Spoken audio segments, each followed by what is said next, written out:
How we doing there, boys and girls? Manthieus here, and welcome back to another video. So a little bonus Sunday morning video for you here.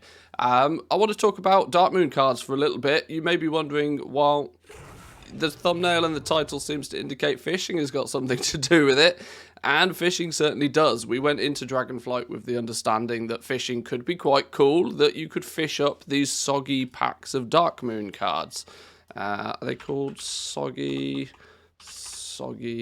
clumps of Darkmoon cards? My mistake. Soggy clumps of Darkmoon cards. You can fish these up. It's a very rare chance, and if you're doing a lot of fishing, you might come across a few of them.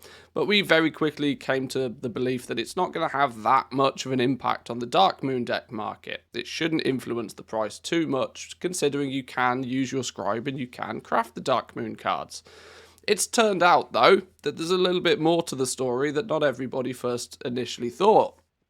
So, what you need, let's talk about it then. How do we get far more of these soggy clumps of Darkmoon packs than we normally could? Well, it's got something to do with the Tuskar fellas. These are our fishy friends. This is the major faction that is very heavily orientated towards fishing. Now, I've not quite unlocked this yet, but I can showcase it in a little bit here today.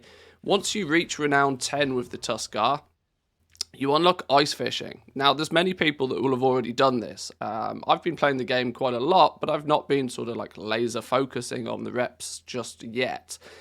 People that have got to the ice fishing stage will be able to get access to a new little fish, which if you look in the fishing journal, there is some speciality fishing that can be unlocked. What you unlock at level 10 is the rime fin tuna pools. Rime fin tuna are large, fatty fish coated in a thin layer of protective ice. The thick layer of fat protects their vital organs in below freezing temperatures. So you can get these from the pools in the frosty climates around Dragonflight, and there's some nice, interesting rewards to come from these. Now, the fish themselves, rime fin.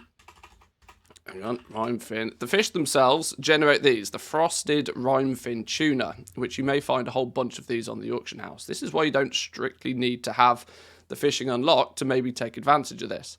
You get up a bunch of these. Let's grab 100 of these just for the purpose of the video.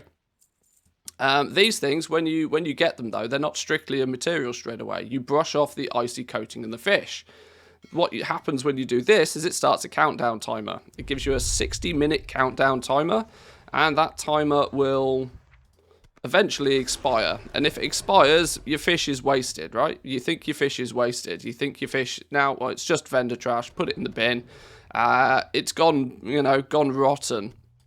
But this is where the interesting mechanic kicks off for us guys, is that once it's rotten, you can reclaim and salvage as much as you can from the fish, and there's a chance of those soggy Darkmoon packs appearing. Now, we've worked this out. Some clever clogs has done lots of maths on this and figured it out to be somewhere in the region of about one soggy pack of Darkmoon cards for every 10 fish.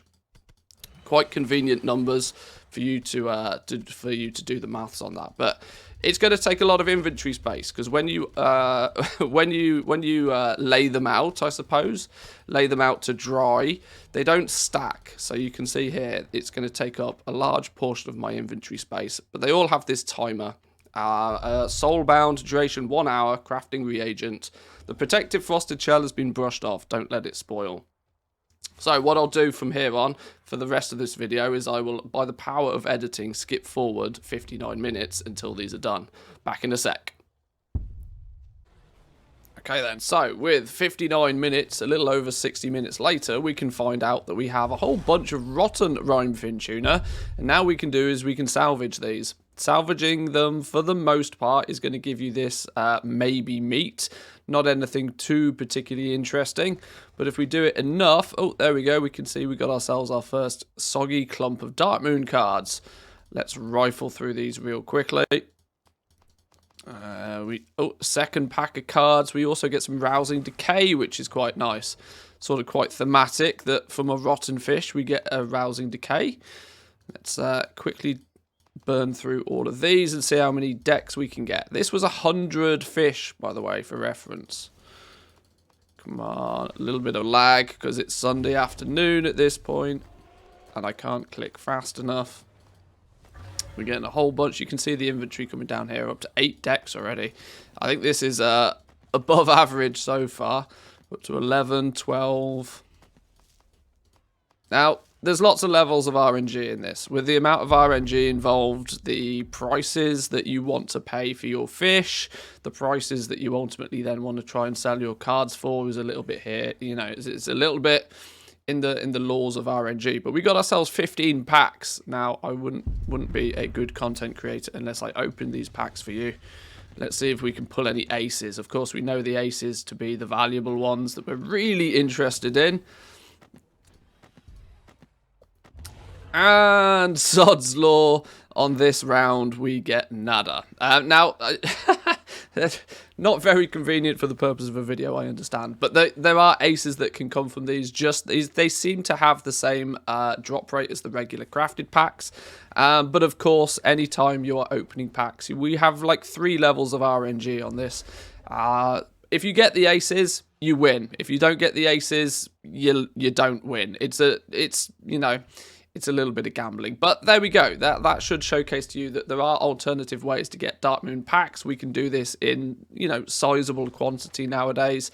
And the reality is in the next few days, I would suspect that more people will have access to Renown 10 with the Tuskar. More people will be able to do the ice fishing. And the likelihood is that one of 2 things will happen. Either the price of the fish will start going down quite quickly as more people have access to it, or the price of the fish will skyrocket because everybody tries to do this. We don't know. But it's good that there's an alternative. Awakened Order and crafting the Darkmoon cards through inscription proved to be very, very expensive. So expensive that most people weren't willing to pay the prices for the trinkets. So this gives us another option. The Darkmoon market may still be alive, but I'll leave it there for that video today, boys and girls. If you enjoyed it, give the video a thumbs up. Consider subscribing if you're new around here, and I'll see you all next time. Peace.